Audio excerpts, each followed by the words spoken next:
Content News Wikipedia News Edition, Season 1 Remastered. Our 8th episode is going to an automobile company.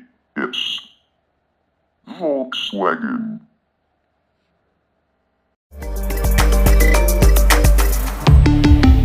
Volkswagen.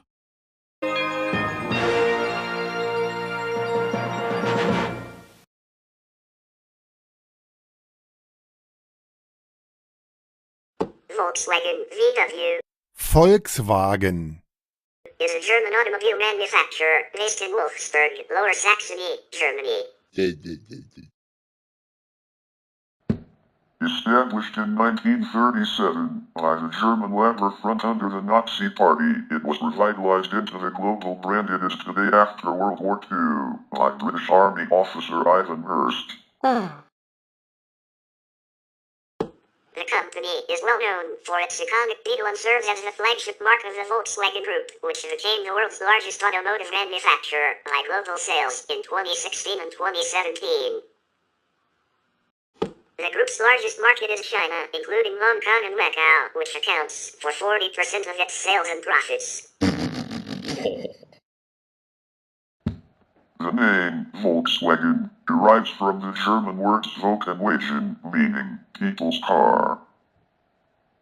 Volkswagen was established in 1937 by the German Labor Front, German Deutscher Reichsfront, as part of the Strength Through Joy, German Kraft durch Freude program in Berlin.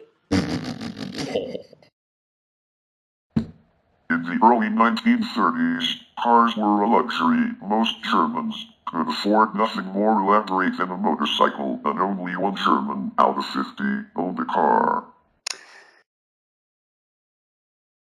Seeking a potential new market, some car makers began independent. People's Car rejects the Mercedes 170h, BMW 3/15, Adler Autobahn, Steer 55 and Hanamag 1.3L, among others. The growing trend was not nascent. TaBNWNE, a pioneering automotive engineer, is credited as already having conceived the basic design during the mid-1920s. Joseph Gans developed the standard Superior, going as far as advertising it as the German Volkswagen.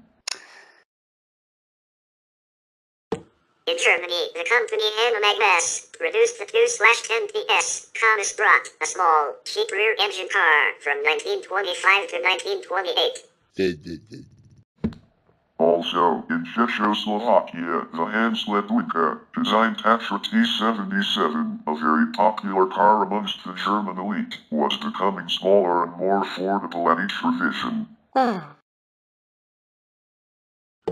Ferdinand Porsche, a well-known designer for high-end vehicles and race cars, had been trying for years to get a manufacturer interested in a small car suitable for a family. He built a car named the Volksauto from the ground up in 1933, using many popular ideas and several of his own, putting together a car with an air-cooled rear engine, torsion bar suspension, and a beetle shaped. The front body rounded for better aerodynamics, necessary as it had a small engine.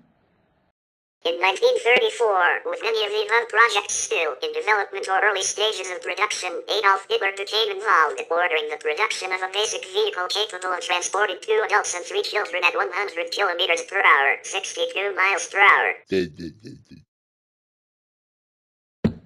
He wanted a car every German family would be able to afford.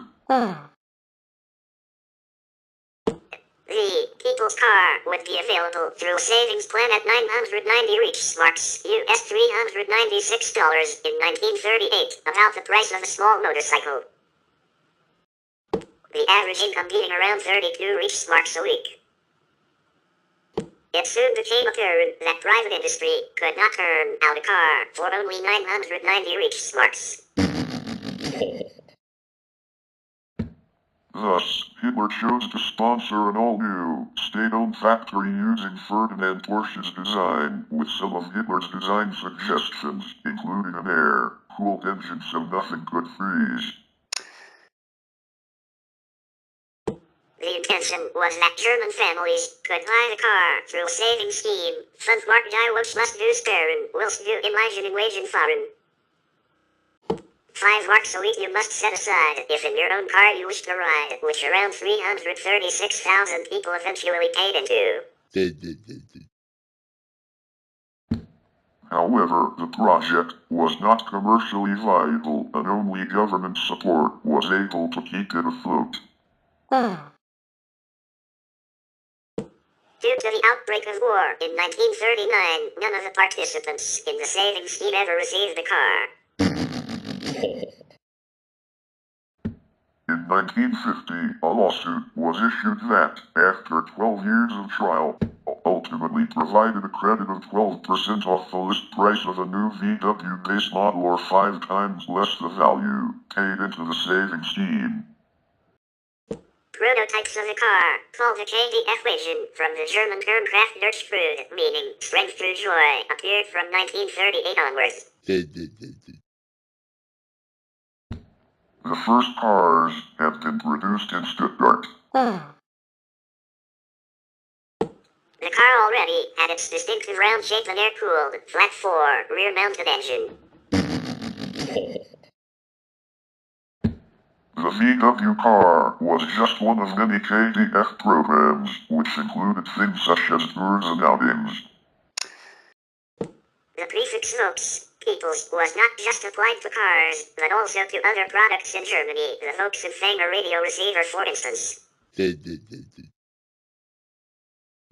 On 28 May 1937, Gesellschaft zur Vorbereitung der deutschen Volkswagen GmbH, Company for the Preparation of the German Volkswagen Limited, or Gesellschaft for short, was established in Berlin by the Deutsche Arbeitsfront, the national labor organization of the Nazi Party. More than a year later, on 16 September 1938, it was renamed to Volkswagen Work GmbH.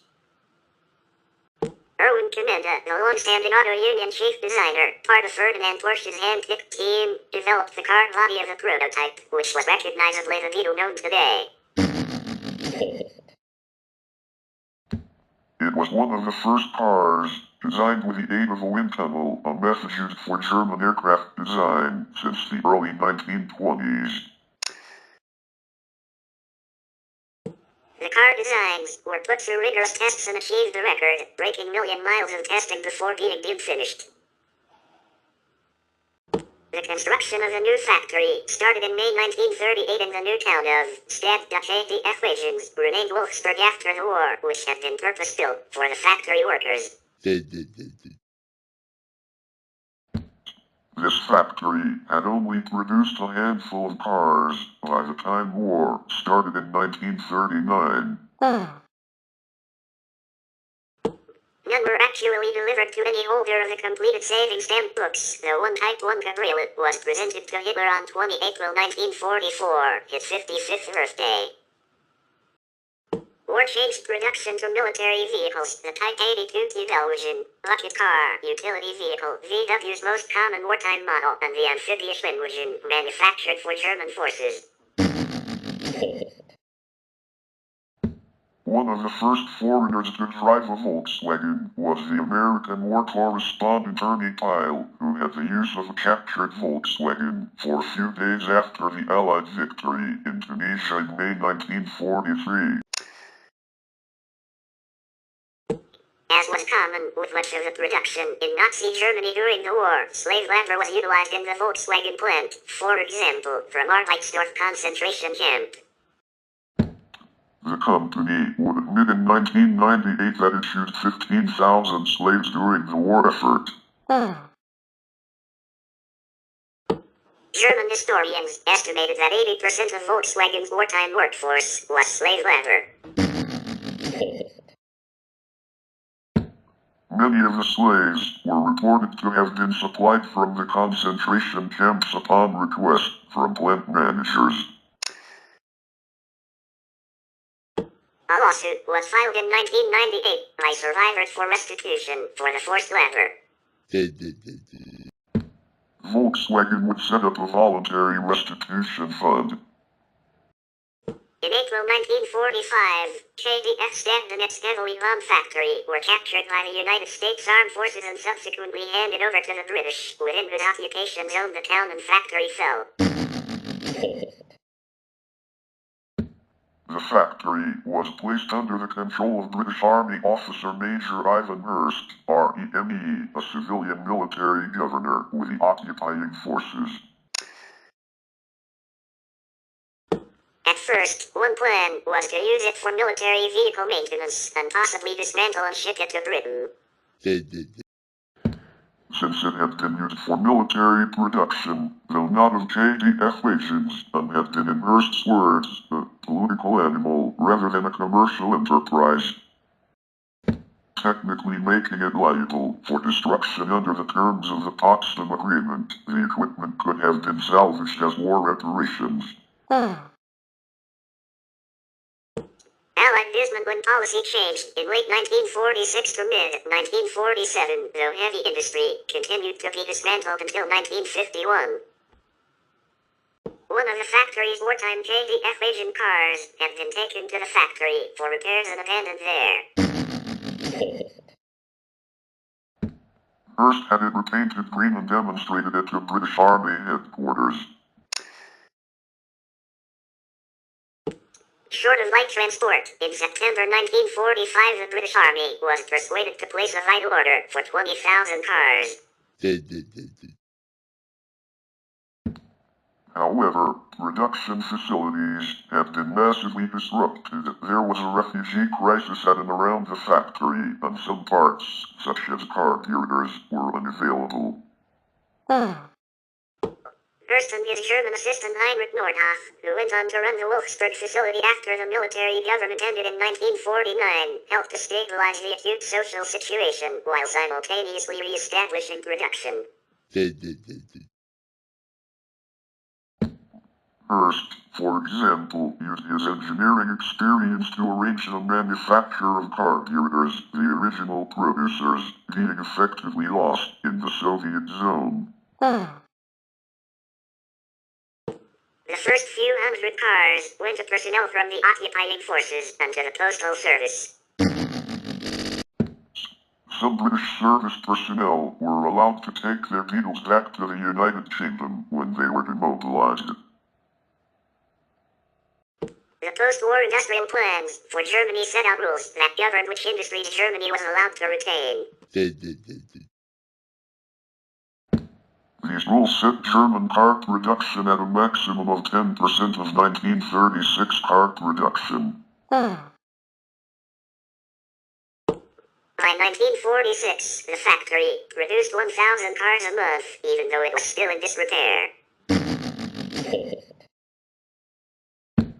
Owing to roof and window damage, production had to stop when it rained, and the company had to order new vehicles for steel for production. The car and its town changed their Second World War era names to Volkswagen and Wolfsburg, respectively, and production increased. It was still unclear what was to become of the factory. It was offered to representatives from the American, Australian, British, and French motor industries who all rejected it. After an inspection of the plant, Sir William Roots, head of the British Roots Group, told Hurst the project would fail within 2 years, and that the car is quite unattractive to the average motor car buyer. Is too ugly and too noisy. If you think you are going to build cars in this place, you're a bloody fool, young man. The official report said, to build a car commercially would be a completely uneconomic enterprise. Ford representatives were equally critical. In March 1948, the British offered the Volkswagen company to Ford, free of charge. Henry Ford II, the son of Ansel Ford, traveled to West Germany for discussions. Heinz Nordhoff was also present, as well as Ernest Breach, chairman of the board for Ford. Henry Ford II looked to Breach for his opinion, and Breach said, "Mr. Ford, I don't think what we're being offered here is worth a damn." Ford passed on the offer, leaving Volkswagen to rebuild itself under Nordhoff's leadership. We will continue about Volkswagen in part 2, so stay tuned.